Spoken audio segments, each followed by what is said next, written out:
Early మార్నింగే లేవాలంటే అది పెద్ద టాస్కే. మేమైతే ఈరోజు పాలపిట్ట సైక్లింగ్ పార్క్కి వెళ్తున్నాం.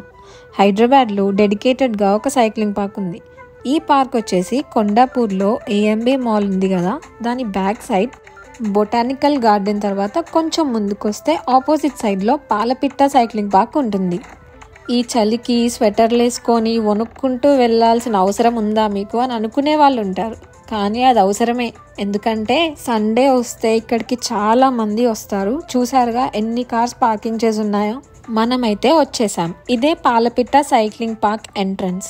ఈ పార్క్ వచ్చేసి తెలంగాణ ఫారెస్ట్ డిపార్ట్మెంట్ కిందకు వస్తుంది. ఈ పార్క్ టైమింగ్స్ వచ్చేసి మార్నింగ్ 6:30 AM to 10:30 AM, మళ్ళీ evening 4 PM to 7 PM open ఉంటుంది. ఇక్కడ సైకిల్ పర్ హెడ్ వచ్చేసి 59 రూపీస్ కాస్ట్ ఉంటుంది. అండ్ టికెట్ వ్యాలిడిటీ వచ్చేసి 1 hour మాత్రమే. టికెట్ తీసుకున్నాక మనం ఏ సైకిల్ కావాలంటే ఆ సైకిల్ చూస్ చేసుకోవచ్చు. ఇక్కడ లోపల చాలా సైకిల్స్ అవైలబుల్ ఉంటాయి. ఇక్కడ ఏంటంటే హైదరాబాద్ బైసైక్లింగ్ క్లబ్ వాళ్ళు కొలాబరేట్ అయ్యి వాళ్ళ సైకిల్స్ని ప్రమోట్ చేసుకుంటున్నారు. సో ఇక్కడ మనం ఆ బైక్స్ని కొనుక్కొని ఎంతసేపు కావాలంటే అంతసేపు యూస్ చేసుకోవచ్చు. ఇక్కడ మంత్లీ సబ్స్క్రిప్షన్ కూడా అవైలబుల్ ఉంటుంది. ఈ పార్క్ వచ్చేసి 2.5 kilometers ఉంటుంది మొత్తం. యాక్చువల్గా ఇక్కడికి నేను ఇదే ఫస్ట్ టైం రావటం. సో ఫస్ట్ రౌండ్ మొత్తం స్లోగా వ్యూని ఎంజాయ్ చేస్తూ కొన్ని పిక్చర్స్ అండ్ వీడియోస్ తీసుకున్నాను అనమాట. ఎందుకంటే we should capture every moment in our life కదా. అలా మన గ్యాలరీలో ఉండిపోతే we can cherish those moments.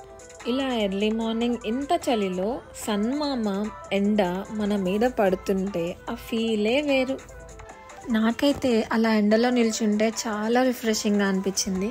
1200 meters దాటాక లెఫ్ట్ సైడ్లో ఇలా ఒక చిన్న పాండ్ ఉంటుంది. ఇక్కడ మనం బర్డ్స్ని స్పాట్ చేయొచ్చు, డక్స్ని చూడొచ్చు. అండ్ ఇక్కడ చాలా పికాక్స్ ఉన్నాయి. అలా కొంచెం సేపు వ్యూని ఎంజాయ్ చేస్తే చాలా రిఫ్రెషింగ్గా అనిపించింది నాకు మాత్రం. చెప్పాను కదా చాలా పికాక్స్ని స్పాట్ చేయొచ్చు అని. చూడండి అక్కడ 3 to 4 పికాక్స్ మనకు కనిపిస్తున్నాయి. చాలా బ్యూటిఫుల్గా ఉన్నాయి. మీరు కూడా నాతో వ్యూని ఎంజాయ్ చేయండి. మేమైతే మా ఫ్రెండ్స్తో ఈజీగా పార్క్ మొత్తం ఒక 3-4 రౌండ్స్ అయితే వేసేసామన్నమాట. మీరు కూడా వీకెండ్స్లో ఎర్లీ మార్నింగ్ మీ ఫ్రెండ్స్తో ఇలా వచ్చేసేయండి. నేనైతే నా సండే మార్నింగ్ని మా ఫ్రెండ్స్తో ఇలా స్పెండ్ చేశాను. ఆ తర్వాత మేము క్యాబ్ బుక్ చేసుకొని రిటర్న్ అయిపోయాము.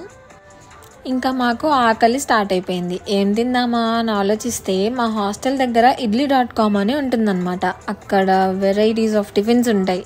నేనైతే కారం దోశ ఆర్డర్ చెప్పేశాను అనమాట. మీకు కనుక నా వ్లాగ్ నచ్చితే please like, share and subscribe. Take care.